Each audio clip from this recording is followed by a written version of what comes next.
He doesn't wait for rigor mortis. At minus 30 degrees, biological tissue freezes into a solid block within minutes. The extraction must happen while residual body heat remains. It is a matter of thermodynamics, not cruelty.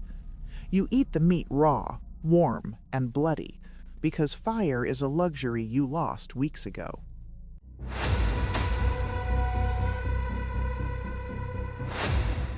In June 1812, Napoleon Bonaparte marched the Grande Armée into Russia.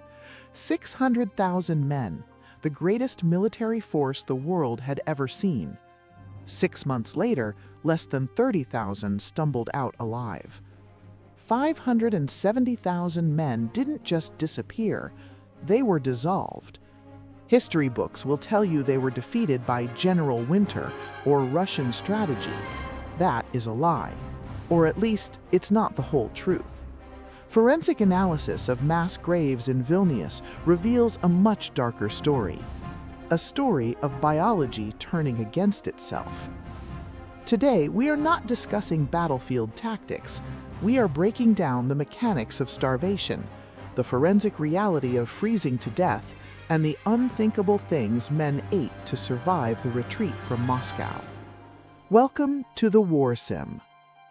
To understand why this retreat was a massacre, you must understand the human machine. When the ambient temperature drops below minus 30 degrees, your body initiates a survival protocol known as vasoconstriction. Your brain, realizing it's losing heat, makes a ruthless calculation. It sacrifices the extremities to save the core. It pulls warm blood away from your fingers, toes, ears, and nose, sending it all to the heart and lungs. This keeps you alive, but the cost is immediate necrosis.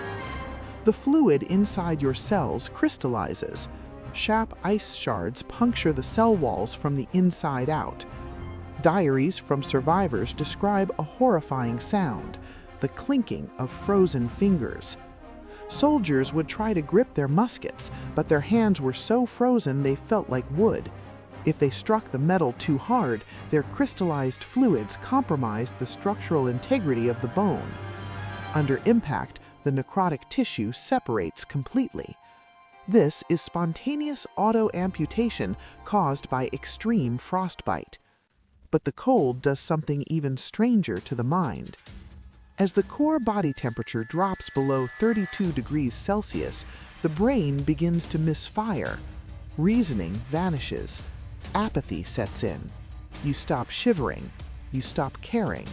And then, the final, cruelest trick of hypothermia occurs. Paradoxical undressing. Just before death, the muscles constricting your blood vessels become exhausted and fail.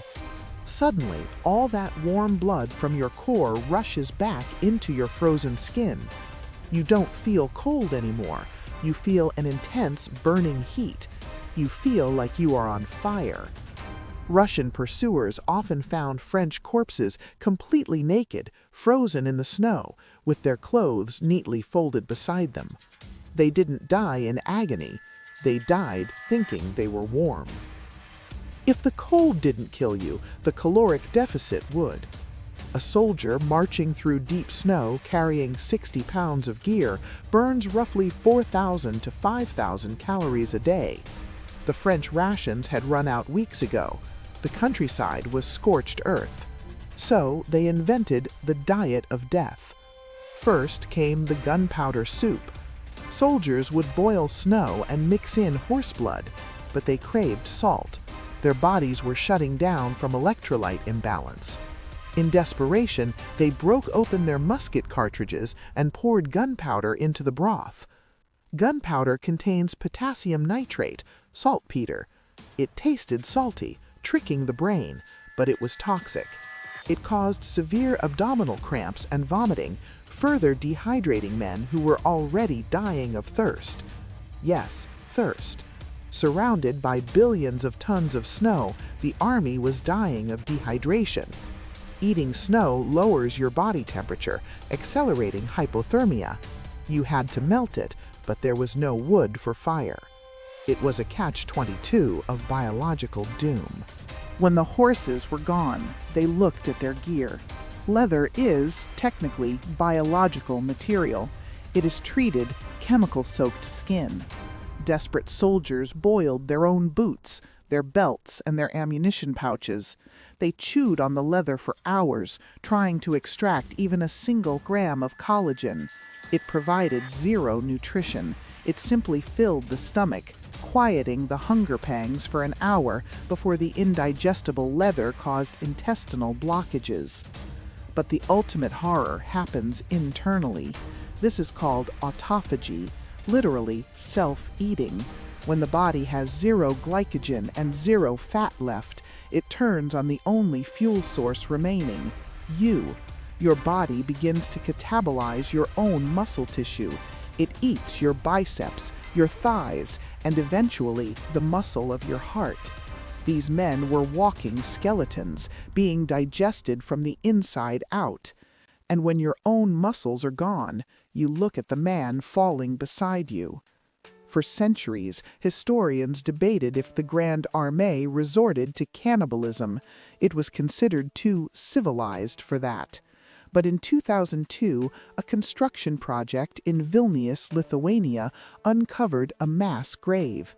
Forensic anthropologists found thousands of French skeletons, but when they looked closer at the bones under a microscope, they found something chilling: specific, rhythmic cut marks on the femurs and ribs. These weren't battle wounds, these were butchery marks. The evidence is undeniable. In the frozen hell of Russia, the line between soldier and food had been erased. By nightfall, the survivors faced the ultimate paradox. You are exhausted beyond human comprehension. Your body is screaming for sleep, but in the Russian winter, sleep is death. The moment you stop moving, your metabolic heat production drops.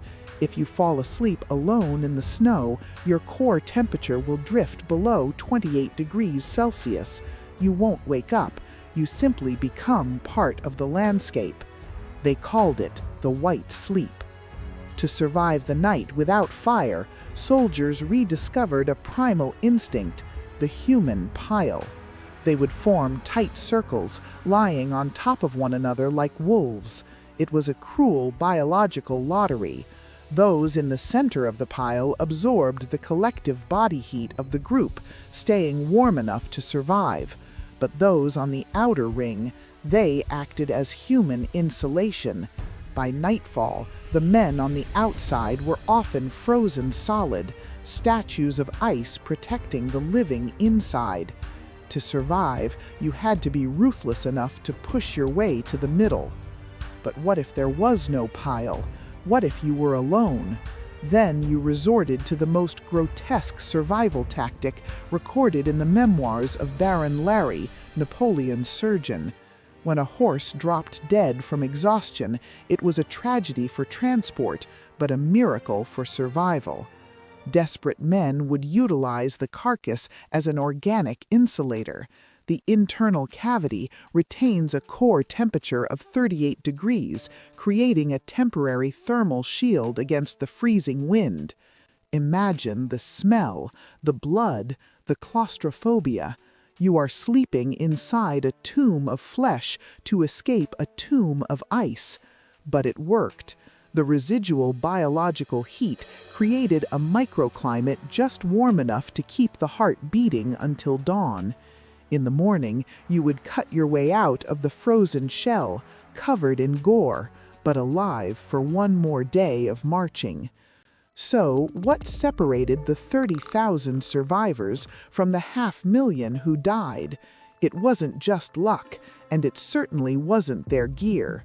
A modern soldier has Gore-Tex, synthetic down, and heated insoles. These men had thin linen uniforms and holes in their boots. The survivors shared one trait: discipline over instinct. Forensic history shows that lone wolves died first. The men who survived were those who formed small groups, messes, and stuck together. They shared the last crust of bread. They dragged each other up when they fell. They shared their body heat. In the face of nature's absolute cruelty, cooperation was the ultimate survival adaptation. Now, a question for you. If you were freezing to death in 1812 and your only source of warmth was the carcass of your horse, would you climb inside? Let me know your answer in the comments.